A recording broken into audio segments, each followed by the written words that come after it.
Hello, everybody, and welcome back to the Allison and Wonderland Mental Health Podcast. I have a very special guest today who has dealt with my crazy scheduling conflicts and is joining me from the West Coast while I'm on the East Coast. So I'm a little tired because it's 5 and I turn into a pumpkin early, but we're going to see how this rolls. So I'm going to let our very special guest introduce herself, and we're going to talk about boundaries and relationships and just how we take care of ourselves today. So, Marisol, do you want to introduce yourself? Yeah, thank you. Thank you for having me. My name is Marisol Moran. I'm a certified life coach, and I've been coaching for 3 years now, almost 3 years. And my main focus in the work that I do is relationship with self. And most, I guess, pertinent to that in the work that I do is self-esteem work, confidence work as well. That's sort of the foundation of what I do. We are one system, one person, so other elements do come into play every once in a while, but that is the focus. That's wonderful. The world of life coaching, it seems like everyone has their main focus, and then they have obviously other things kind of come up in it, which is great to have this community where we're all connecting with each other. So I absolutely love that. And I love that you help people with their self esteem because I just know growing up, that was an area that I really struggled with. And I'm only just now kind of coming into my own. I'm like, hey, I'm 40 years old and now I feel like I can be me. Like, so it's like I finally gave myself permission to let that freak flag fly. I think it's really great work. I know that we want to talk about boundaries and relationships, and I think that that's amazing. I think that a lot of us come up with issues where we kind of give in on our boundaries and it takes a toll on us. And it can either be because, you know, our saboteurs are like the people pleasers or things like this, or you feel guilty if you don't give in. And I know that I've struggled with that a lot being the oldest of 8 kids. And it's just like kind of just being built into that mindset of I'm supposed to take care of everyone. And then actually setting a boundary. So I would love to hear, how that's been coming up and showing in your life and in your patients' lives and things like that. Yeah, so that is something that is a huge part of what I do. And it's almost like a form of people pleasing, I guess, for lack of a better term, because it can come from different areas.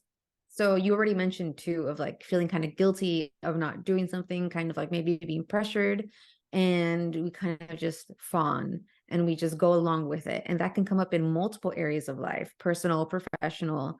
I've known many people in my own career who just can't say no and just keep taking on projects and tasks, and then they're working till midnight or working on Saturdays and Sundays.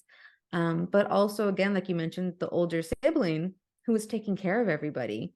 Or what I've also seen, like culturally, like my mom was raised to, even though I think she's the second oldest. She's one of five, and she's Yeah. the only girl. So she was raised to take care of all of her brothers. So while they were out being kids, she was doing dishes and folding all their laundry and stuff. Um, and now she's coming into her own with setting boundaries. And like a lot of people pleasers tend to be like, well, I don't care what they think. I'm just going to be mean. I'm just going to like be the evil person, when really they're just setting healthy boundaries. So we see that come up from different avenues, but eventually having the same result of finally setting those boundaries and starting to take care of yourself instead of burning yourself out. Yeah, absolutely. And it's interesting, I'm actually my brother that passed away was actually the oldest, but I was the oldest girl. So I always say I was the oldest because I did take on all of those responsibilities where the caregiving responsibilities just very naturally fall to the girls, I think a lot of times. And so it's just easier to say I'm the oldest because it's very much like with your mom's situation. I was the oldest girl and I helped do all of the things. And I think then it became an expectation. And also, I would over volunteer myself. And then I got to a point to where people that I have in my life just kind of expected the things that I was going to do. So it was just like, oh, you're going to throw and organize this party for me, which I would have loved to do, but could you have at least asked me? It's definitely taken time in my life to get to where I'm like, okay, I'm not a bad person by saying, whoa, I've got too much on my plate. Yeah, exactly. And that's one of the things that I also like to point out, and whether it's through these types of platforms or even one-on-one with clients of mine, is that the other person is not always the bad guy. Like, are there times where someone is like purposefully trying to take advantage of you? Yes, like those people exist and they're out there. But sometimes we also like feed into this role by always saying yes and by always accepting. And then the other person just thinks, oh, this is like we've set the precedent for the relationship and the dynamic. So they think it's okay. And that's where setting the healthy boundaries comes into play, even though it can be very scary, especially when you're first starting to do so, because now you're changing the dynamic of the relationship. And but once we are able to do that and like have that communication, I firmly believe it builds stronger relationships because one, we are able to see, oh, like I'm able to express myself and be vulnerable and let them know that actually I would prefer if you would just give me like at least give me 2 weeks or give me a week in advance or whatever your time limit is so that I can fit this into my schedule and actually plan it because maybe I do enjoy doing those things. And then we get to see, oh, the other person is respecting our boundary, which Right. lets us know that the other person does love and care for us. So it kind of just keeps building that connection. Yeah, I think it's a really great point where it's the I may have conditioned people in my life to just know I'm going to hop in and take over. And they may also not feel like they're happy with that. I mean, they may Mhm. feel like I go in and take over and I just go headstrong. I'm in a life coaching group right now and I jumped right in and I was the pod leader. And then I was like, hey, ladies, just in case, y'all know, I was just trying to get us organized. If y'all don't want me to be the pod leader, if you want to rotate, because I dialed back and I was like, whoa, because I wanted to get the things done on the days that they needed to be done. So I just jumped right in. And then I had to pull myself back, realizing that it was a group of strong, confident women and that, I probably could have relied, on them. And they were fine with me having jumped in the way I did, but I did want to make sure that I'm not just railroading people and then feeling, oh my gosh, they want me to do everything. So Mm, that's so true. And I feel like that's one of the beautiful things of this aspect of the relationships. And because we have to get to know ourselves first to know how we tend to operate, whether that's coming from a healthy place or maybe it's just kind of like one of our personality traits and how we tend to be, whatever it might be, becoming aware of it and then also bringing that to the table and doing exactly what you did. Like, I know I behaved in this way and did these things, but do you actually want me to be in the leadership position or should we have it, in some other way? That's wonderful. Um, and sometimes we have to get to know ourselves first because we all have blind spots. As much as I like to talk about self acceptance and self awareness, I'm positive I have blind spots and I don't know what they are. That's the whole point. But with the more we explore, the more we are open to healthy feedback, we get to learn a little bit more about ourselves. Yeah, that's great. And I know that it's not only boundary setting in, our families. So we've got, I imagine you work with a lot of young professionals that are, building their careers. And I know that I talk to young professionals and especially women, and they're dealing with imposter syndrome and they're accepting every single task given to them at work. And they feel like they're going to fail at their career if they're not working 50 times harder than everyone else. So, how do you kind of approach those boundaries that you have to set with work, but also not advise someone to tank their career? Because I know after working in marketing for 20 years, I felt that way very much until this last year where I was like, forget it. I'm not climbing this ladder anymore. But I probably wouldn't have been as burnt out if I hadn't constantly thought that I had to work 10 times harder than everyone else. Yeah, that is something that has come up and something I definitely think about a lot.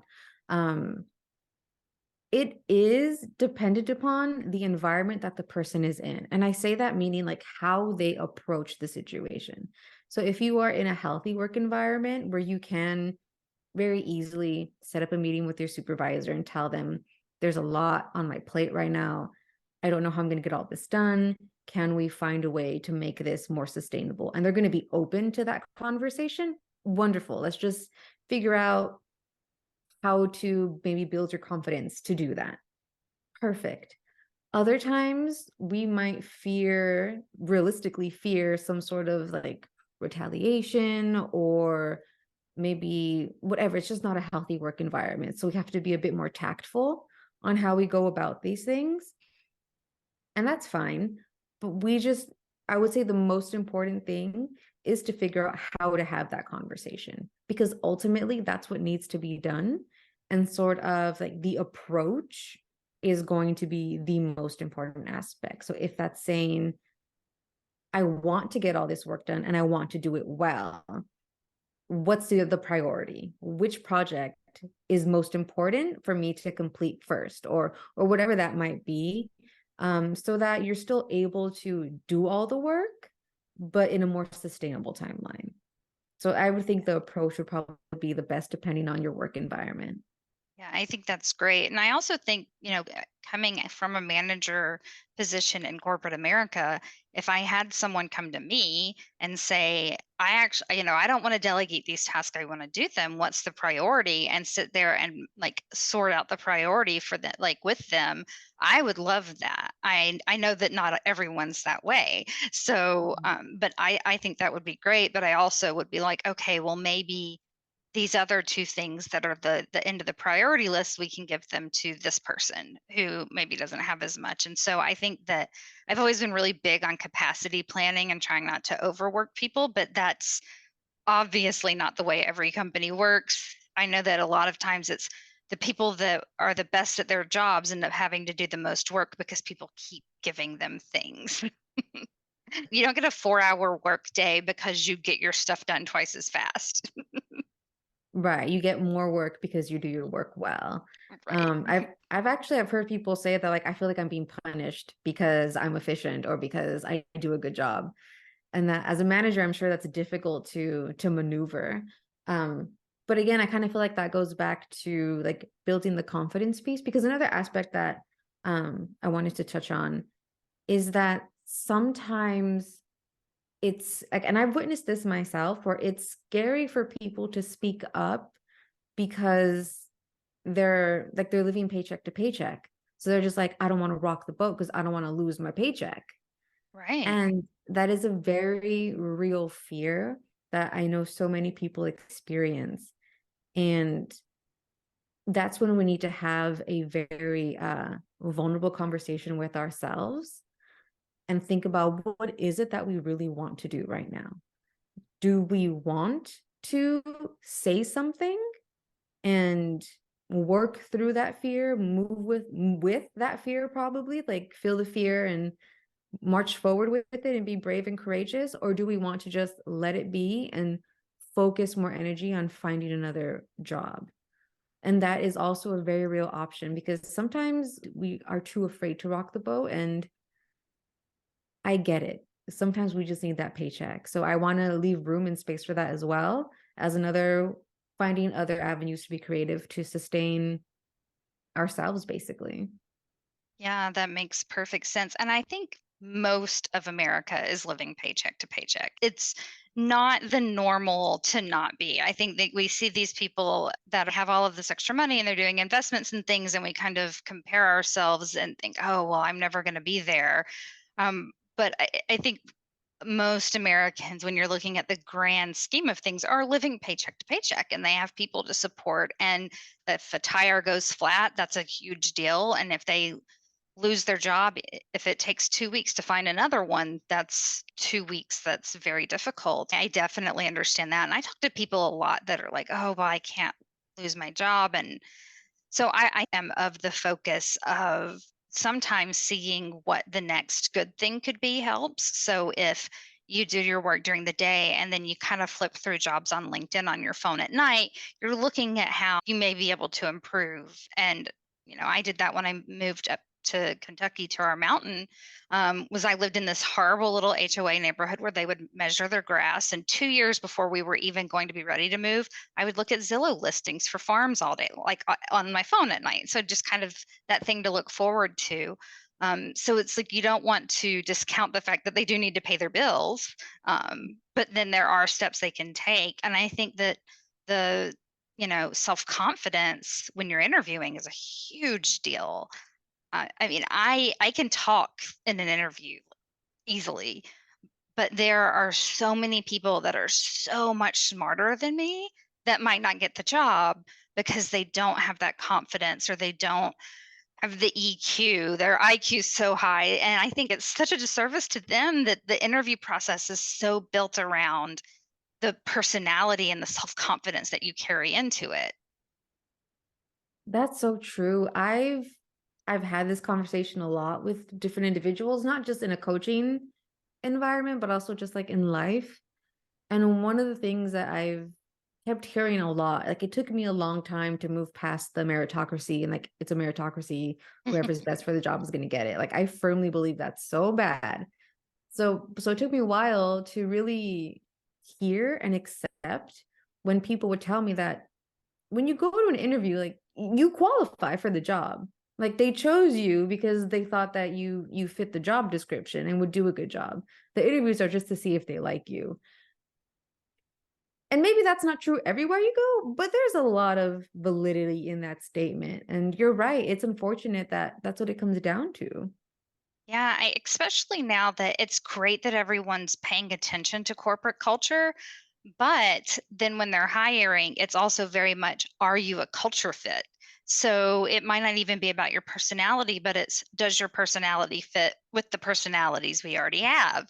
And I think that that's kind of a struggle as well, where it's like, oh, well, I know this person on the team would not get along with them. So it is a struggle, but I think that helping people, meeting them where they're at in an interview makes more sense. So I've interviewed people that were obviously very nervous, and I start cracking jokes and things like that to try to relax them. And I think that's where being in Zoom or in person helps, because you can get those facial responses. But helping them get through the door and feel comfortable is really important.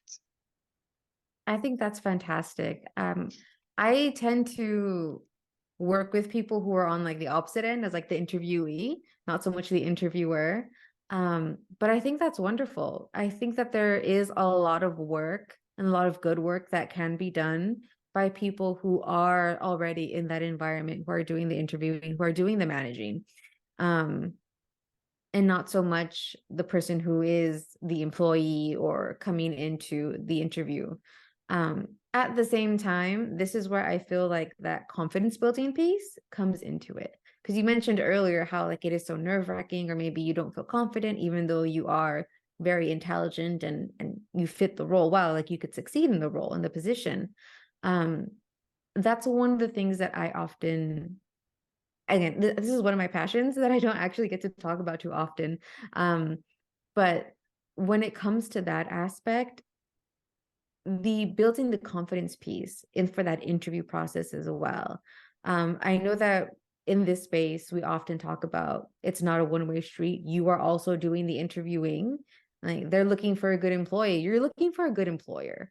Like, are you going to be Yes. able to function well and even thrive in this environment?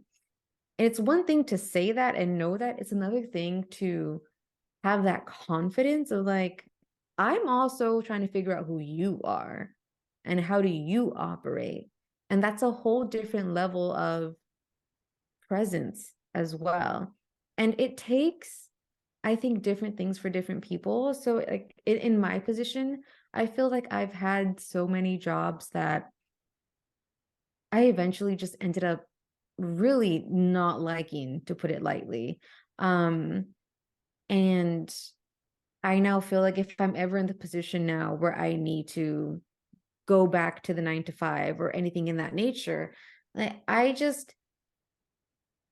personally, I feel so fed up with negative and unhealthy environments And I feel like I personally am at such a place where I am protecting my peace and my mental health so adamantly that like I'm gonna walk into that interview and I'm gonna be professional, but also who are you? How do you Yes. operate? What's the work culture like? How would your employees describe you? Like, more professionally, but also like I need to know if my mental health is gonna be okay and not deteriorate because of this work environment.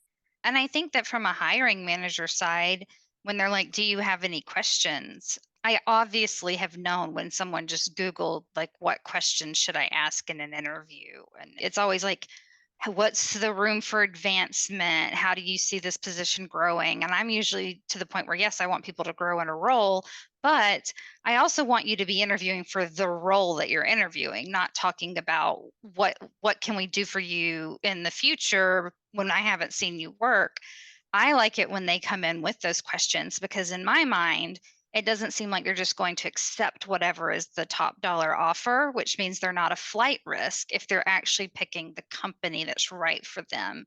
And when we've gone through this great resignation, it was something that I really, when I was having to constantly interview people, I did not want the people that were hungry for any job. I wanted the person that was hungry for that job because they felt like it was a fit for them.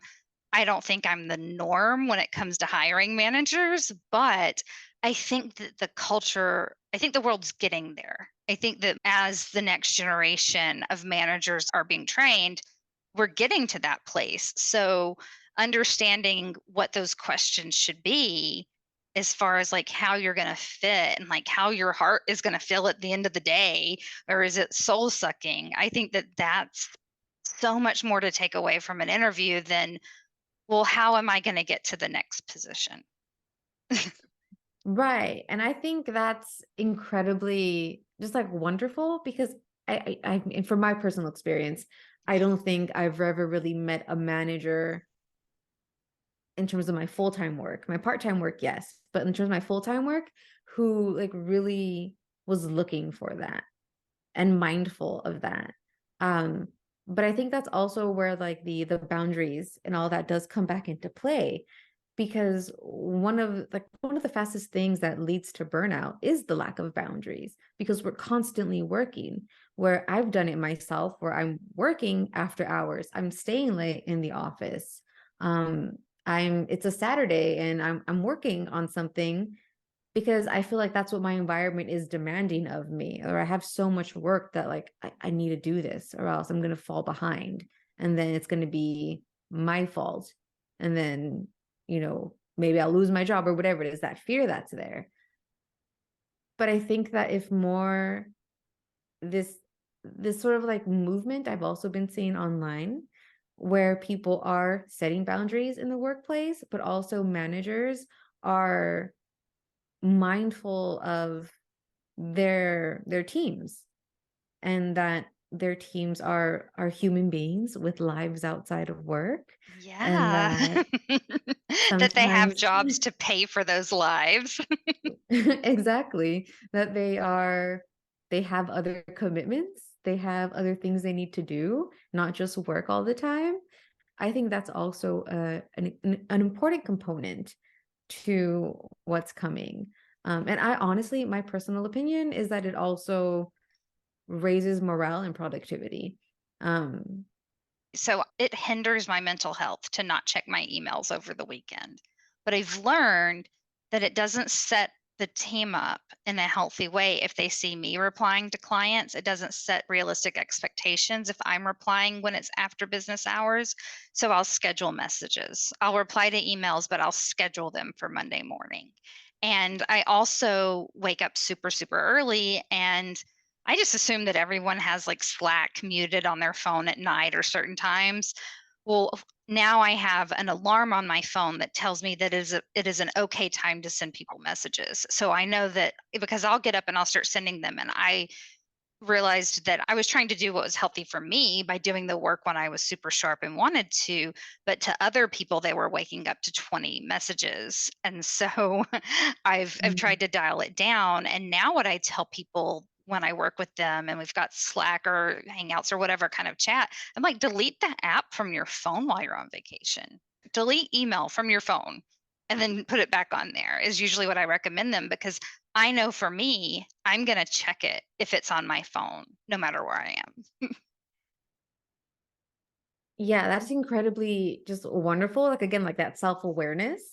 Because what is good for you and healthy for you to do, like it's having perhaps an unintended consequence on the employee. Because yeah, who wouldn't be there like, oh, my boss is sending me 20 messages by the time I wake up? Like, no, but what do I like? I need to respond to this now, even though you don't go into work for like another hour. Yeah, Um, so I completely understand what you were saying, like that self-awareness again, sort of like laying the foundation for your professional relationships with your team, with your staff. Of like, this is who I am, this is the effect that I may be having on them. So what can I do to set everybody up for success and for ease? Because one of the things that I recognize is that like work is always going to be stressful. Like yeah, there's bound to be some, whether it's workload or the type of work that you're doing, there's going to be stress. So as a manager, if I can minimize or like mitigate as much as possible, fantastic. Because I know that the team is already going to be stressed with an upcoming deadline or a maybe a difficult presentation. client. Right. If you're in marketing, yeah, difficult clients. Um, so yeah, that's phenomenal that you were able to recognize that and then Well, adjust it wasn't accordingly. overnight. It never is. That's the other thing that like when it comes to coaching, there are a lot of people who talk about having like radical transformations in short amount of times, and it is possible. I don't want to knock it. It definitely is possible.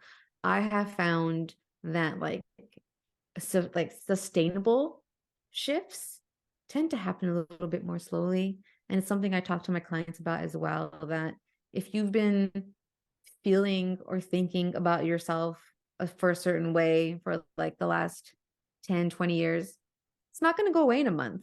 It's So like it's the same fad thing. diets. You lose 30 pounds, but like as soon as you stop the diet, you gain 50. Right, exactly. So it's the same thing with this. Like maybe it took a little bit to like recognize what was happening, but yeah, it happens. It takes time to recognize these things and then you adjust once you do recognize it. So that all brings it back to the relationship with yourself. So you have to have that Mhm. healthy relationship with yourself in order to know what the healthy boundaries are in each relationship that you have. Exactly. It's a bit of a two-way street, which I love that we've been able to talk about it from this lens because I often talk about it from the other of like know yourself so you can set the boundaries so you know like in dating what the standards are and like what you're looking for, but also from the way you've been bringing it up, it's what's the effect we're having on people and knowing ourselves in that way. Because I mean, it's a relationship. They're two-way streets. People affect us, we affect them. And being aware of maybe unintended consequences of maybe our personality or our habits, what they might be doing to other people. And then also being receptive when people do say, oh, like you're sending me all these emails or these text messages early in the morning. I wake up to anxiety when I see them. Can we just like I love hearing from you, but can you please like after like 9 or 10? And it's like, Right. okay, great, cool. Let me adjust how I then approach communication with this person. Yeah, this whole conversation's made me rethink. There's this part of my coaching business that I want to do that's interview improv, which is basically to help people feel more comfortable on interviews. But now it seems like we need interviewers to also be a part of that and see what could be improved to make that interview process better. It's like both sides need to know what, exactly where they're coming from, because the interviewer also doesn't need to Google a bunch of questions and be like, how long have you been using Google Analytics? And what do you do with a Facebook pixel? That's true. I've heard people with like horror stories of like weird questions, random questions the interviewers came up with, or Yeah, that the interviewers themselves Googled right beforehand. it's great. Well, I think this is great. And I know I always take everybody off topic a little bit. Was there anything you wanted to talk about today that we didn't cover? I think that we were able to cover it in a very beautiful and new way. And honestly, one of my passions that I don't talk about often is organizational leadership and management. So the fact that it came up makes me so happy. That's exciting. Well, thank you so much. Would you like to tell the audience how to get in touch with you for your coaching and all of the interweb things? Yeah, so you can find me at my website, which is marisolmoran.com. You can also find me on Instagram, on TikTok, and just recently on Lemonade. I'm trying it out. It's a brand new app that I heard about on TikTok. All of the handles for all three of those are your coach Mari, and that's Mari. And through those avenues, you can just click the link and be able to schedule a call with me for free. So the consults are free and 30 minutes. Wonderful. And I'll make sure we link all of those things. And now I have to figure out what lemonade is. So it was really great. Thank you so much for joining the Allison in Wonderland podcast. Yeah, thank you as well.